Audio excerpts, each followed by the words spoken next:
So you have finally landed in Australia. Great. It's time for me to give you some important reminder as a new international student in Australia. First of all, I would like to welcome you in Australia. Hope you have a lovely time here while studying. So in this video, we are going to look at some of the important things you need to remind it of before you start studying here. We have divided this video into 3 categories. We'll talk about studying first, then working, then just general life here in Australia. Hopefully that will help you to understand some basics and also just a reminder and some of the things you might already know, so it might act as a quick reminder. So first, let's get started with the study part. So if you are a new student, first thing I suggest you to do is to attend orientation session. Now most of the universities or colleges will have some support session or orientation session that will provide you with all the basic information regarding your studies here. They'll give you your student ID, they'll also show you around your campus, and there are a lot of other fun activities that happen during this orientation session. So highly recommend you not to miss out on this activity. Some of you may not know as a new student that you can actually select your timetable. If you are just arrived in Australia, my suggestion would be to go and see your university officials as soon as possible and find out if you can still select your timetable for this semester. Usually their students are given multiple options to choose from, whether it is a daytime or morning time or in the afternoon time. So ideally, if you can select your own timetable, that will help you a lot. In my personal experience, when I was a student, I was given an opportunity to either study 3 days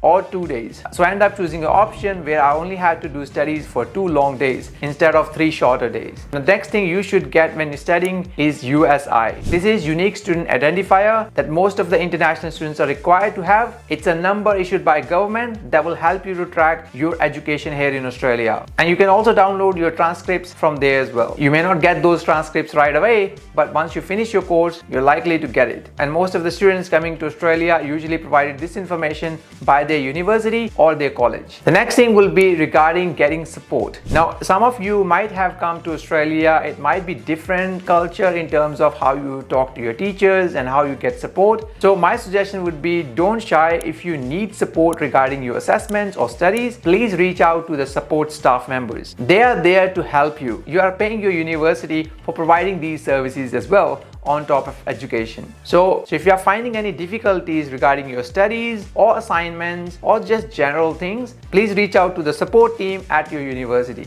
And don't feel shy at all. It is a part of the service they provide to their students. And one important thing is, if you are moving houses, which is likely to happen when you first arrive here, please let your university or college know as soon as you have moved to a new place. And you are also required to let the Department of Home Affairs know if you are moving houses as well. To let the Department of Home Affairs know, you can go to your IME account and then you can update your details there. We have just created a video regarding that. If you need to update your passport details or email address or your home address, I suggest you to watch a video which will link in the description box below that will let you know on how to do that. Especially many students who usually book their short or temporary accommodation will obviously end up moving to their permanent accommodation after a few weeks or months. So it's very important to let your education provider and Department of Home Affairs know about it. So that was regarding studies. Now we are moving to our second part, which is regarding working. Now, as an international student, you are allowed to work here in Australia, but there are work restrictions that you need to be mindful of when you're working here. Over the last few weeks, we have been seeing some images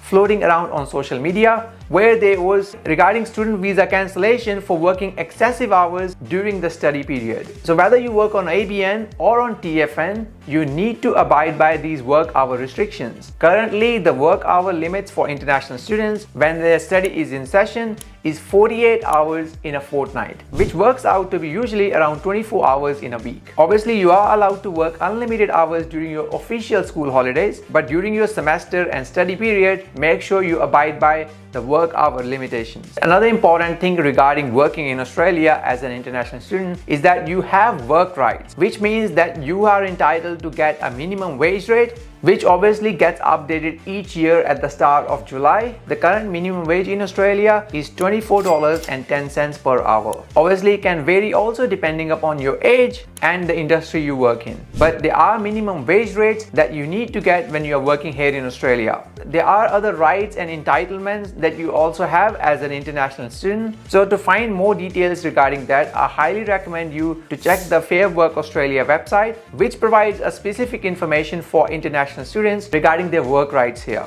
And I also suggest that you keep all your paperwork, pay slips, and all the work records organized as well, which will help you also for your taxation purposes when you have to lodge your tax return. And it can also help you to track your work hours that you do each week here in Australia. Again, we will provide the link of the Fairwork Australia website in the description box below, which will bring you directly to the page that provides information to international students. And if you have any issues regarding your workplace, such as you're not getting the minimum wage rate, or you're not getting the penalty pay rates, or if there are any other work related issues, I highly recommend you to reach out to them for help. Now, last but not the least, I have a quick reminders regarding general life here in Australia. Of course, you are moving to a new country and you need to understand that your country culture or customs might be different than one here in Australia. So my suggestion would be to start learning about local Australian customs and make sure that you respect the diverse culture here in Australia. Australia is a beautiful multicultural society, and you will see people from all walks of life, all religions, and all different countries. And from my personal experience as well, pretty much every person I've spoken to are quite respectful,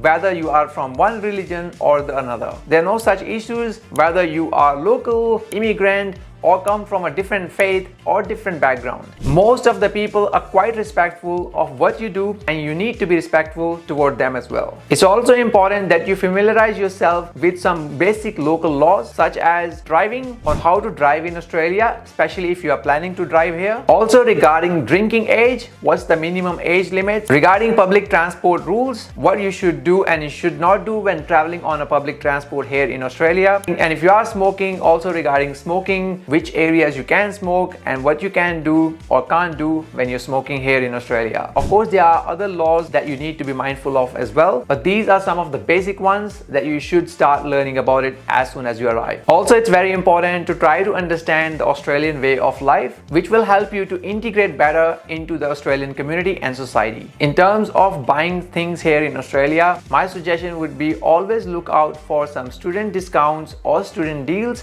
as you can get some of these products and services at a discounted rate because you are a student. So make use of your student ID card, and you can also sign up for some other online services that provide student discounts to international students or local students as well. And you can make use of some of the online services which provide discounts to students here in Australia. We also have a specific section on our website that lists some of the student discounts. So if you want to access that, we'll link that in the description box below also. And last but not the least, one of the most important suggestion or recommendation I have for you is that do not sign up for anything with the contract without knowing the terms and conditions first. So some students like to sign up for a new phone plan or gym memberships and even accommodation like for your rental, lease and bond. It's important to understand the terms and conditions before signing any of the documents, because some of these contracts can go for quite a long time and you don't want to get stuck, especially if you are new here, and getting out of these contracts sometimes can be tricky. So my suggestion would be do not sign up for any contract, at least for the first few weeks, while you're trying to settle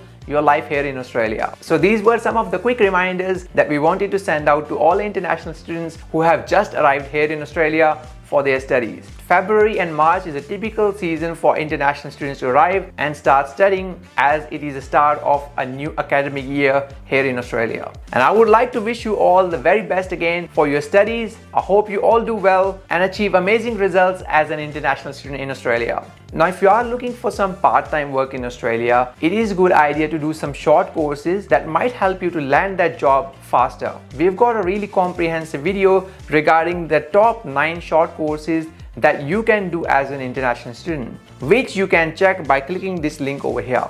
It's a very detailed video. You'll get to learn about some of these short courses that you might not know about. We'll also give you how much it might cost and how long it will take you to complete these courses and how they might benefit your career. So click the video over there and I'll see you there.